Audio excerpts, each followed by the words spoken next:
प्रधानमंत्री नरेंद्र मोदी गिरफ्तार होने वाले थे। मनमोहन सरकार उन पर शिकंजा कस चुकी थी। मोटी फाइल तैयार हो चुकी थी जिसमें बहुत सारे कुकृत्य थे। लेकिन उसी वक्त पे एक पॉलिटिशियन ने प्रधानमंत्री नरेंद्र मोदी को सुरक्षा प्रदान करी, बीच बचाव किया, बार्गेनिंग करी और कुल मिलाकर इसे इस तरीके से कहिए जैसे वो किसी ब्रोकर की तरह काम करते नजर आए। ये आरोप आज की तारीख में कभी प्रधानमंत्री नरेंद्र मोदी के पसंदीदा अफसरों में से एक ने लगाए हैं, जिनको कमिश्नर बनाया था एक खास एजेंसी का खुद प्रधानमंत्री नरेंद्र मोदी ने। कौन है वो अफसर, उसका जिक्र करेंगे। मधु किश्वर, उन्होंने कल जो आरोप लगाए वो मैंने आपको बता दिया था। वो फाइल अभी भी कांग्रेस के पास है, ये भी आपको बताया था। कांग्रेस उस पर कुछ करने का विचार कर रही है, ये भी आपको बताया था। आज ये वीडियो उसी कड़ी में एक और बढ़त है। नमस्कार, मैं स्वप्निल और आप मुद्दा देख रहे हैं। दोस्तों, आगे बढ़ें उससे पहले वही छोटी सी अपील। मुद्दा इन दिनों एक गंभीर आर्थिक संकट से जूझ रहा है। एक तरफ हमारे मेन बैंक अकाउंट्स लंबे समय से फ्रीज चल रहे हैं, तो दूसरी तरफ हमारे 2.5 साल पुराने चैनल को हमसे लंबे समय तक छीन कर रखा गया था। ऐसे में डे टू डे ऑपरेशंस में मुद्दा को काफी मुश्किलों का सामना करना पड़ता है। लिहाजा आपसे गुजारिश है, यदि आप चाहें तो स्क्रीन पर दिख रहे क्यूआर कोड या फिर के नीचे दिख रहे यूपीआई नंबर्स के जरिए मुद्दा की छोटी छोटी मदद जरूर कीजिएगा, ताकि हमारी बेबाकी यूं ही बरकरार रहे और हम खुलकर उन मुद्दों पर बेबाकी से बात कर सके जिन मुद्दों पर बात करने के बाद कहीं नोटिसेस भेजे जा रहे हैं तो कहीं गिरफ्तारी की धमकियां मिल रही हैं। खैर, अब आगे बढ़ते हैं। दोस्तों, एक अफसर रहे, एक्स आईपीएस हैं, उन्होंने ट्विटर पर एक बड़ा खतरनाक खुलासा किया है, जो अब एक्स हो गया है एलन मस्क साहब का। क्या खुलासा किया उस तरफ चले, लेकिन उससे पहले मन में एक सवाल उठता है। क्या आज की तारीख में राहुल गांधी को कई लोगों का साथ मिलने लगा है? प्रधानमंत्री नरेंद्र मोदी के जो साथी रहे उन सबका साथ क्या अब राहुल गांधी को मिलने लगा है? क्या ये वफादारियों को बदलने का वक्त है? और आखिरकार ऐसा हो रहा है तो क्यों हो रहा है? क्या अब भारतीय जनता पार्टी के भीतर भी अंदर खाने बहुत सारी आवाजें उठने लगी हैं जो कह रही हैं कि मोदी जी बहुत हो गया, अब माफ कीजिए, अब छोड़ दीजिए, अब चले जाइए। दोस्तों, कल मधु किश्वर ने एक ट्वीट किया था, हमने आपको बताया था, और उन्होंने खुल करके एक धमकी भी दी थी कि और परेशान किया गया तो और ज्यादा जहर उगलूंगी। मधु किश्वर बोल जरूर रही हैं, कोई सबूत नहीं दे रही हैं, बोल जरूर रही हैं। हालांकि कल मधु किश्वर ने जो कहा उसमें जो फैक्ट्स थे हमने उसको क्रॉस चेक किया, वैलिडेट किया। निश्चित तौर पर तथ्यों के साथ उनकी बात थी, एक हद तक हो सकता है वो सही कह रही थी, लेकिन उसके बावजूद हम मधु किश्वर को एंडोर्स नहीं कर रहे हैं। लेकिन मधु किश्वर के उसी ट्वीट को कोट करते हुए एक सीनियर आईपीएस अफसर हैं, उनका नाम है एम नागेश्वर राव। क्या लिखते हैं वो ट्वीट आपकी स्क्रीन पर है। Madhu ji, let me add to your post.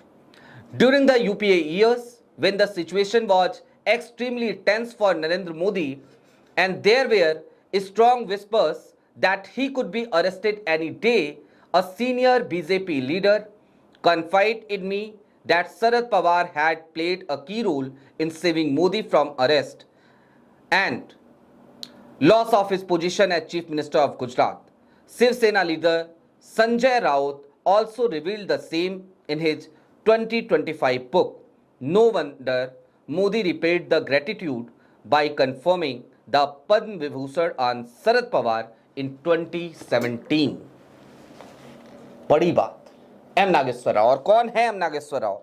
सबसे पहले जरा इनकी प्रोफाइल आप देख लीजिए। फॉर्मर डायरेक्टर हैं सीबीआई के, और फॉर्मर डायरेक्टर जब ये बने तो उसके कुछ दिनों के बाद इनका मामला कोर्ट में गया और इनकी कुर्सी को बचाने के लिए जब इन्हें एक्सटेंशन दिया गया तो इनकी कुर्सी को बचाने के लिए केंद्र सरकार यानी कि मोदी जी की सरकार वो सुप्रीम कोर्ट तक चली गई थी कि नहीं, हमको सीबीआई के डायरेक्टर के तौर पर एम नागेश्वर राव ही चाहिए। यानी आप समझ सकते हैं कि एम नागेश्वर राव कितने करीबी किसी जमाने में प्रधानमंत्री नरेंद्र मोदी के रहे होंगे कि उनकी कुर्सी बचे रहे, इसलिए मोदी सरकार कोर्ट गई थी। अब एम नागेश्वर राव ने क्या कहा? उन्होंने सीधे तौर पे कहा, मधु किश्वर की बात को एंडोर्स करते हुए, मैं फिर दोहरा रहा हूं, हम मधु किश्वर जी की बात को एंडोर्स नहीं कर रहे हैं, और नहीं कर रहे हैं तो उसके पीछे कारण है भैया, सीधी बात, बिना लाग लपेट के कह रहा हूं, कारण है नहीं करने का। क्यों करें एंडोर्स? मधु किश्वर जो लगातार आरती की थाली लेकर के जय मोदी, जय जय मोदी, हर हर मोदी, घर घर मोदी कर रही थी लंबे समय तक, अचानक से उनके विचार बदल गए क्या? अचानक से हो गया सब? लगता तो नहीं है। यानी कुछ खटपट हुई होगी, कोई बात नहीं बनी होगी, कुछ चाहिए होगा वो नहीं मिला होगा, तो अब कुछ भी बोले जा रही हैं। हम तो ये भी मान के चलने को तैयार हैं। और अगर आपके पास मधु किश्वर जी सबूत हैं तो ले आइए, ला करके रखिए ना, रखिए सामने। लेकिन हां, सवाल इसका मतलब यह नहीं है कि उनके उठाए हुए सवाल बेमानी हो जाते हैं। सुब्रमण्यम स्वामी भारतीय जनता पार्टी के नेता हैं, यशवंत सिन्हा भारतीय जनता पार्टी के नेता हैं। लगातार ये लोग मोदी सरकार के खिलाफ बहुत कुछ बोलते हैं। सुब्रमण्यम स्वामी ने तो हदें पार कर रखी हैं। मोदी की ये फाइल है, मोदी के खिलाफ ये सबूत है, मोदी इसलिए ब्लैकमेल हो रहे हैं, मोदी उसलिए ब्लैकमेल हो रहे हैं, मोदी जी का चीन में ये है, मोदी जी का अमेरिका में वो है। अरे है तो लेके आओ तो भाई, सबूत घर पे किस लिए रखे हो? एक का दो हो जाएगा, दो का चार हो जाएगा, क्या हो जाएगा उन सबूतों का? नहीं, सबूत नहीं दिखाएंगे हम, कागज नहीं दिखाएंगे हम, सिर्फ चिल्लाएंगे। लेकिन सवाल फिर मोदी सरकार पे भी उठता है कि आप ही के लोग हैं, इस तरीके से मोदी जी को परेशान कर रहे हैं, बदनाम कर रहे हैं। तो अगर झूठा बदनाम कर रहे हैं तो इनके ऊपर केस करो भैया। काहे को सुब्रमण्यम स्वामी बाहर घूम रहे हैं? करो केस, भेजो अंदर। ऐसा क्या है स्वामी जी के पास? क्या आपको डर लगता है उनको जेल भेजने में या उनके ऊपर कोई मुकदमा दर्ज करवाने में? यह सवाल मोदी जी से भी है। खैर, मामला इतना सरल लेकिन है नहीं दोस्तों। अब एम नागेश्वर राव ने क्या कहा, जरा अंग्रेजी में मैंने वो ट्वीट पढ़ा, आप हिंदी में समझ लीजिए। उन्होंने कहा कि भाई, जो मधु किश्वर ने कहा उसी बात को आगे बढ़ाते हो कि भाई फाइल उल तैयार तो थी, और मनमोहन सरकार के समय में किसी भी वक्त, किसी भी दिन तात्कालीन गुजरात के मुख्यमंत्री यानी कि नरेंद्र मोदी की गिरफ्तारी हो सकती थी। और ऐसे में मोदी जी की गिरफ्तारी ना हो, इसके लिए भारतीय जनता पार्टी के एक नेता ने शरद पवार से संपर्क किया और शरद पवार ने बीच बचाव किया, जिसकी वजह से प्रधानमंत्री नरेंद्र मोदी, जो उस वक्त गुजरात के मुख्यमंत्री थे, उनकी गिरफ्तारी नहीं हुई, उनको राहत मिली और वो सुकून के साथ मुख्यमंत्री के पद पर कार्यरत रह सके, उनकी कुर्सी बची। एम नागेश्वर राव यहीं पे शांत नहीं होते हैं, वो इसके आगे भी लिखते हैं कि इसी के बदले में, इसी फेवर को लौटाने के लिए 2014 में सरकार बनती है मोदी जी की, और 2017 में शरद पवार को पद्म विभूषण से सम्मानित किया जाता है। ये फेवर का रिटर्न था, रिटर्न गिफ्ट था शरद पवार के लिए मोदी सरकार की तरफ से। निश्चित तौर पर जब इस तरीके के आरोप लगते हैं तो फिर कान खड़े होते हैं। दोस्तों, मैं एक बात और वाजिब तौर पे आज कहना चाहता हूं, मोदी जी हमारे भी प्रधानमंत्री हैं, और हमारे भी क्या भी हटा देना चाहिए, हमारे प्रधानमंत्री। हालांकि मोदी जी हमें माने ना माने कि हम वो हमारे प्रधानमंत्री हैं कि नहीं है, क्योंकि वो तो भारतीय जनता पार्टी के ही प्रधानमंत्री नजर आते हैं। जब देखो तब चुनाव प्रचार, जब देखो तब रैली, जब देखो तब राजनीतिक उस तरीके की बयानबाजी। लेकिन हैं तो हैं भाई, प्रधानमंत्री तो हैं।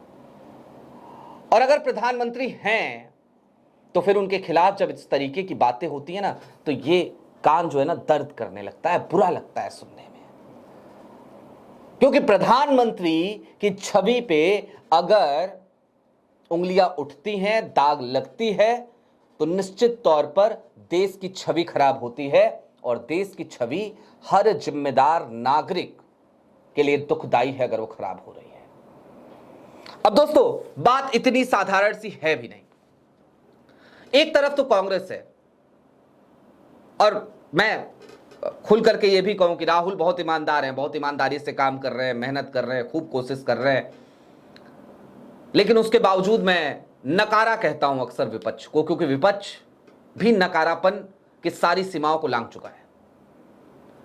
एप्स्टीन फाइल में जितना नाम आया ना, इस मसले पर जगह जगह पर प्रेस कॉन्फ्रेंसेस करनी चाहिए थी, मैं बार बार कह रहा हूं कांग्रेस से, लेकिन कांग्रेस नहीं कर पा रही, अपने में ही उलझी है। 5 राज्यों के चुनाव हैं तो लगी पड़ी है लुटिया डुबाने में। खैर, चलते चलते एक बात समझिए दोस्तों, और बड़ी साधारण सी बात है ये। आज की तारीख में मोदी जी का इकोसिस्टम ही जब मोदी जी के खिलाफ खड़ा हो रहा है, तो ये खतरे की घंटी है मोदी जी के लिए। और मोदी जी की जो चाहत है, जो लोग बताते हैं, सूत्रों के हवाले से जो छन छन के चीजें आती हैं, या सियासी पंडित जो बहुत कुछ कहते हैं और सब पब्लिक डोमेन में कहते हैं अब तो, वो ये है कि मोदी जी बहुत दिनों तक अब कुर्सी पर नहीं रहना चाहते हैं। वो चाहते हैं कि भाई 2027 आ जाए, राष्ट्रपति पद का चुनाव हो, मैं उस पद पे चला जाऊं ताकि मुझे एक सेफ एग्जिट मिल जाए। और जब सियासी गलियारे में ये बात होती है, या कोई सियासी पंडित ये कहता है, या फिर दबी जुबान में कोई कह रहा होता है, तो फिर संशय और पैदा होता है कि भाई क्या है ऐसा, क्यों आपको सेफ एग्जिट चाहिए? किसी भी उत्तराधिकारी को अपनी कुर्सी दीजिए, आप ही की सरकार रहेगी, आपके सानिध्य में काम होगा। आपने वो बना तो रखा है मार्गदर्शक मंडल, भारतीय जनता पार्टी की वेबसाइट पे जाते हैं हम तो आपकी तस्वीर भी उसमें दिखती है, मतलब अटल आडवाणी जी दिखते हैं, मुरली मनोहर जोशी साहब दिखते हैं, आप दिखते हैं उसमें, और राजनाथ सिंह दिखते हैं। तो 4 लोग तो हैं मार्गदर्शक मंडल में। आप पहले से हैं मोदी जी, तो अपना कोई उत्तराधिकारी बिठाइए। अब आखिरी बात, वीडियो थोड़ी लंबी शायद हो जाएगी, लेकिन आखिरी बात वो भी करना जरूरी है। मुसीबतें आती है ना तो चारों तरफ से आ रही होती है। अब देखिए ना, एप्स्टीन फाइल का भूत, उसके बाद से मधु किश्वर जैसे लोगों का बयान, यूजीसी के मुद्दे पर अभी भी जो अंधभक्त थे उनका गुस्सा ठंडा नहीं हो पा रहा है, और इन सब के बीच एम नागेश्वर जैसे लोग ये और ज्यादा बयानबाजी कर दे रहे हैं। दूसरी तरफ मोदी जी का खुद का इकोसिस्टम, वो उनको अलग थलग छोड़ने पर एकदम उतारू हो चला है कि भैया छोड़ दो, जाने दो, अब डूबती नाव पे क्या सवारी करनी। वो कहते हैं ना कि जब जहाज डूबता है तो सबसे पहले चूहे कूद कर भागते हैं, तो वो हाल पैदा कर दिया गया है। तो इन तमाम स्थितियों के मद्देनजर ये बात समझी जा सकती है कि आज मोदी जी के लिए सिचुएशंस बहुत ज्यादा अच्छी नहीं है, हालात बहुत ज्यादा खराब हैं, और इन खराब हालातों में प्रधानमंत्री नरेंद्र मोदी हर दिन शायद इसी टेंशन में जी रहे होंगे कि आगे आने वाला दिन किस तरीके की चुनौतियां लेकर आएगा। आपकी क्या राय है वो हमें कमेंट बॉक्स में जरूर बताइएगा। अभी के लिए दीजिए इजाजत, चलते चलते फिर वही अपील, चैनल पे नए हों तो सब्सक्राइब करते हुए जाइएगा, सक्षम हो तो छोटी छोटी मदद मुद्दा की जरूर कीजिएगा, ताकि हमारी बेबाकी यूं ही बरकरार रहे। बहुत शुक्रिया।